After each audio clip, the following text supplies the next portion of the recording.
Hello everyone. तो इस video में हम बात करेंगे लंग्स की बात करेंगे। तो लंग्स जानते हैं कि ये ह्यूमन बॉडी में रेस्पिरेटरी सिस्टम का क्या है, यह सबसे मेन ऑर्गन है। तो इसकी स्ट्रक्चर की बात करेंगे हम इसमें। तो ह्यूमन बॉडी में दो लंग्स होते हैं जो दो लंग्स एक राइट होते हैं और एक लेफ्ट होते हैं। ये किससे कनेक्टेड होता है? तो यह ट्रैकिया से कनेक्टेड होता है, जिसको क्या बोलते हैं? विंड पाइप बोलते हैं। तो इसको क्या बोलते हैं? ट्रैकिया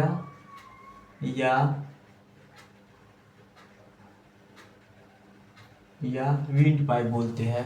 तो ये हो गया। इससे क्या होता है, यह ट्रैकिया जा करके दो ब्रांच में बढ़ता है, जिसको क्या बोलते हैं? हम राइट ब्रोंकस और लेफ्ट ब्रोंकस बोलते हैं। तो राइट ब्रोंकस में क्या आ जाता है? राइट लंग्स आता है, और लेफ्ट ब्रोंकस में लेफ्ट लंग्स आते हैं। तो राइट ब्रोंकस में राइट लंग्स आता है, जो कितने होते हैं? 3 लोब में बटे होते हैं, जिसको फर्स्ट में क्या आता है? अपर लोब को क्या बोलते हैं? राइट अपर लोब बोलते हैं। उसके बाद लोअर को क्या बोलते हैं? हम राइट लोअर लोब बोलते हैं। उसके बाद इस दोनों के बीच में क्या आता है? मिडिल, जिसको क्या बोलते हैं? हम राइट मिडिल लोब बोलते हैं। तो इस प्रकार से क्या हो गया?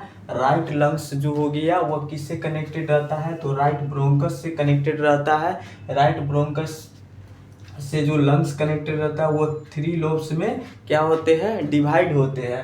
उसके बाद बात करें तो लेफ्ट ब्रोंकस से कौन सा कनेक्टेड होता है? तो लेफ्ट लंग्स कनेक्टेड होता है, जो कितने लोब्स में बटे होते हैं? तो 2 लोब्स में बटे होते हैं। तो ये हो गया 2 लोब्स में, ये हो गया, जिसको क्या बोलते हैं हम?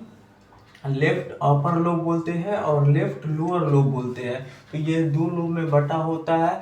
उसके बाद बात करें तो ये दोनों लंग्स का एक लेयर होता है। तो उस लेयर को क्या बोलते हैं हम? विसरल लेयर बोलते हैं।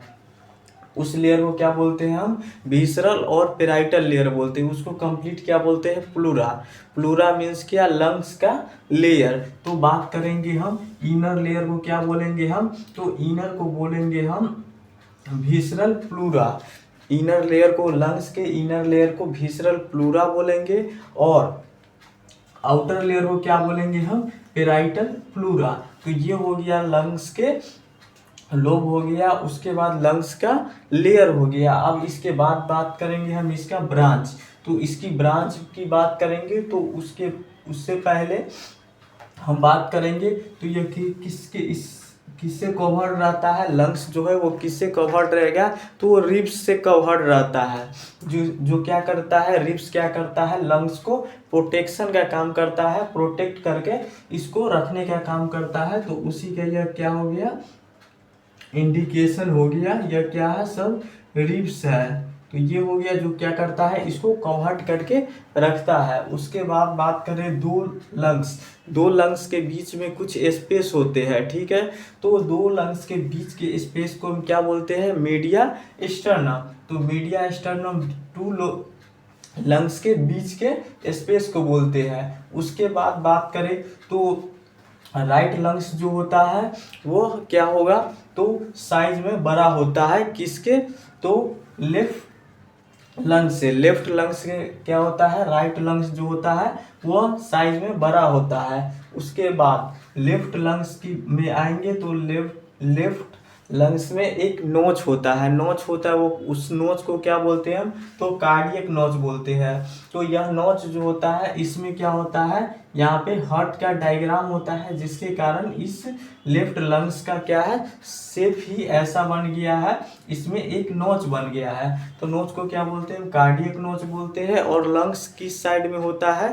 तो वह लेफ्ट साइड में ही होता है, जिसके कारण ये क्या करता है? हार्ट के कारण क्या है? लेफ्ट लंग्स का साइज में छोटा हो जाता है। ये हो गया। तो इसको क्या बोलते हैं? नोच को कार्डियक नोच बोलते हैं, जिसमें क्या होता है? हार्ट का स्ट्रक्चर आ जाता है। यहाँ पे क्या होता है? हार्ट सिचुएटेड होता है। उसके बाद 2 लंग्स के बीच के स्पेस को क्या बोलते हैं हम? मीडिया स्टर्नम बोलते हैं। उसके बाद लेयर में ही आते हैं। तो उस हम दोनों लेयर के बीच में कुछ क्या होते हैं? स्पेस होते हैं, जिसको क्या बोलते हैं? Plural space. क्योंकि इसको लेयर को बोलते हैं प्लूरा, और 2 प्लूरा के बीच के स्पेस को प्लूरल स्पेस बोलते हैं। उस स्पेस में क्या होता है? तो एक फ्लूइड भरा होता है, जिसको हम क्या बोलते हैं? प्लूरल फ्लूइड बोलते हैं, जिसको क्या बोलते हैं हम इंटरप्लूरल फ्लूइड। इसमें क्या होता है फ्लूइड फील्ड आउट होता है, ये हो गया। उसके बाद बात करें तो इसकी ब्रांच, तो जानते हैं ब्रांच में क्या होता है। उसके बाद उससे पहले लंग्स के क्या होता है बेस होता है और एपेक्स होता है। एपेक्स पार्ट किसको बोलते हैं जो नुकीला पार्ट होता है। तो लंग्स में क्या होता है अपर में ये जो हो गया ये टू क्या हो गया एपेक्स हो गया, एपेक्स हो गया। उसके बाद नीचे वाले को क्या बोलते हैं हम बेस बोलते हैं। तो लंग्स का क्या हो गया बेस हो गया, एपेक्स हो गया। उसके बाद right bronchus, left bronchus, wind pipe, trachea ये हो गया। उसके बाद ये किससे सेपरेट रहता है तो रिब्स से रहता है। रिब्स टोटल कितने होते हैं तो 12 पेयर होते हैं। ये हो गया। दो लंग्स के बीच के स्पेस को क्या बोलते हैं मीडिया स्टर्नम बोलते हैं। उसके बाद उसमें क्या होता है लेफ्ट लंग्स में क्या होता है कार्डियक नोच होता है। उसके बाद बात करें तो हम ब्रांच की, तो ब्रांच में आता है तो मेन ब्रोंकस, ये क्या है मेन ब्रोंकस है। मेन ब्रोंकस से क्या होता है बहुत सारा ब्रांच निकला होता है। तो उसकी बात करते हैं तो पहला आता है मेन ब्रोंकस, ये जो दिख रहा है ये मेन ब्रोंकस हो गया। उसके बाद मेन ब्रोंकस दो भाग में डिवाइड होता है, जिसको क्या बोलते हैं हम सेकेंडरी ब्रोंकस बोलते हैं। उसको क्या बोलेंगे ब्रोंकस। मेन ब्रोंकस जो है वो डिवाइड करेगा बहुत सारे ब्रांच में, जब बंटने का स्टार्ट करेगा तो पहले 2 पार्ट में डिवाइड होगा, जिसको हम बोलते हैं सेकेंडरी ब्रोंकस। और वो सेकेंडरी ब्रोंकस जा करके आगे और सारा भाग में ब्रांच में डिवाइड होगा, जिसको हम क्या बोलते हैं टर्शियरी ब्रोंकस बोलते हैं। और टर्शियरी ब्रोंकस से बहुत सारे मल्टी क्या हो जाता है ब्रोंकस हो जाता है, जिसको हम क्या बोलते हैं ब्रोंक्यूल्स बोलते हैं, जिसको हम क्या बोलते हैं ब्रोंक्यूल्स। अब वो ब्रोंक्यूल्स के एंड में क्या हो जाएगा तो एल्वोलाई आ जाएगा, उस के एंड में एल्वोलाई आ जाएगा। तो एल्वोलाई बहुत सारे आ जाएंगे। विलियन में भी क्या होता है एक ह्यूमन बॉडी में विलियन में भी क्या होता है एल्वोलाई होता है। अब ये एल्वोलाई लंग्स में क्या करता है तो टोटल वर्क किसका होता है एल्वोलाई का होता है। लंग्स में क्या होता है मेन फंक्शन क्या होता है एल्वोलाई का। यह क्या करता है गैसेज एक्सचेंज का काम करता है। तो गैसेज एक्सचेंज का काम करता है। तो आइए अब इसके बाद बात करें तो एल्वोलाई की। तो ये क्या हो गया एल्वोलाई का स्ट्रक्चर हो गया, एल्वोलाई का स्ट्रक्चर हो गया। और एल्वोलाई का स्ट्रक्चर में क्या होता है एल्वोलाई के पूरा कवर्ड करके रखता है branch of pulmonary when and branch of pulmonary artery. तो ये क्या करता है पूरे तरीके से इसका ब्रांच का क्या करता है एल्वोलाई को पकड़ के रखता है, कवर्ड करके रखता है जाली की तरह इसको। उसके बाद तो ये क्या करेगा तो इसका मेन फंडा होता है कि ब्रांच ऑफ पल्मनरी वेन और ब्रांच ऑफ पल्मनरी आर्टरी। तो पल्मनरी आर्टरी से ये क्या करेगा हार्ट से ये क्या करेगा डीऑक्सीजनेटेड ब्लड लाएगा। ब्रांच ऑफ पल्मनरी आर्टरी जो है वो एल्वोलाई के पास क्या करेगा डीऑक्सीजनेटेड ब्लड मतलब कि HbCO2 लाएगा। या HbCO2 किसके पास लाएगा लंग्स के पास लाएगा। और लंग्स में क्या होता है तो लंग्स में होता है O2। तो लंग्स में क्या होता है ऑलरेडी O2 होता है जो कहाँ से लाता है तो इन्वायरमेंट से लेता है। तो O2 रहेगा। उसके बाद ये क्या करेगा ये यहाँ पे गैसेज एक्सचेंज का प्रोसेस होता है। तो गैसेज एक्सचेंज का प्रोसेस जो होगा उसमें क्या करेगा यह O2 को क्या करेगा ब्रांच ऑफ पल्मनरी वेन में दे देगा और वहां से क्या करेगा ब्रांच ऑफ पल्मनरी आर्टरी से CO2 को यह एल्वोलाई ले लेगा। तो ले लेगा वो प्रोसेस को गैसेज एक्सचेंज प्रोसेस होता है उसमें आता है ये।